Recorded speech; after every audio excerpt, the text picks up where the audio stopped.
Ang ginabilhan ko ng perfume, wala na, nagsarado na. Lahi ng ramen yasang na siya.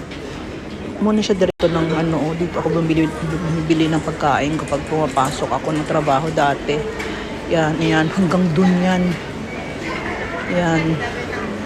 Pag 7 o'clock na sa gabi, ang mga nila dito is 50% discount.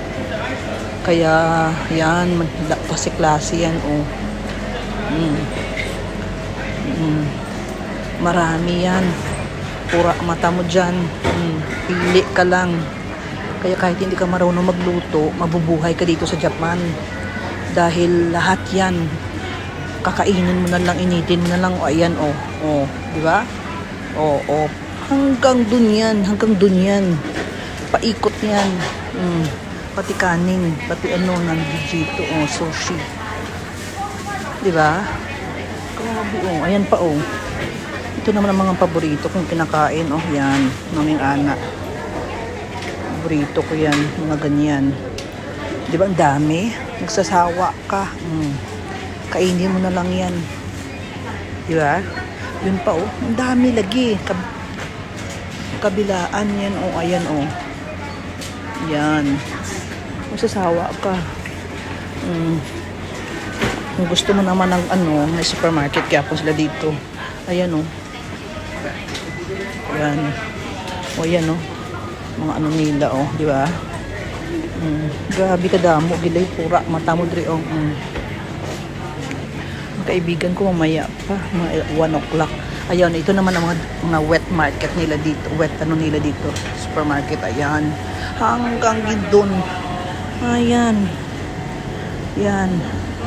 Dito ako bumibili ng mga ginapang mga bones, ginapang latan ko, ginapang dito. Ayan. Ang dami yan. Kung gusto mo naman ng mga gulay na doon, punong-puno yan, fruits yan.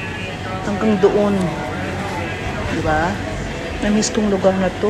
Dito po paborito kong, yan, itong stand na to ang paborito kong bilihan dati, May mga mura yan sila pag 7 o'clock na. Ayan.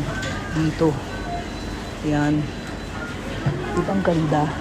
Ayun na, Kosurias ang sa doon yan. Lahat ng tambal ang diyan bilihin. Diba ang ganda? Magsasawa ka. All in one. Pagpasok mo sa ganito, all in one. Nailuto, naihilaw, mga gulay. Diba? Yan, kaganda ang Japan. This is my life for how many years? Isa ka dekada ako doon sa Japan. Diba? Cake doon sa unahan. Mga cake, mga tinapay na masasarap. Ito ang paborito ko, Ito ang tinatawag na, itong tinatawag na kaki. Or sa English, persimmon. Ang sarap-sarap niyan. Diyos ko, paborito ko yan. Ang usa, 230 plus tax 249. Diba? Ang sarap nito. Diyos ko. Nakabila ko yung kahapon, kakainin ko mamaya pag uwi ko. Yan. Diba? Klase ng oranges. Mamili ka lang. Diba? Ang ganda. Diba? Dito ako palagi dati. Sa lugar nito, sa station na to.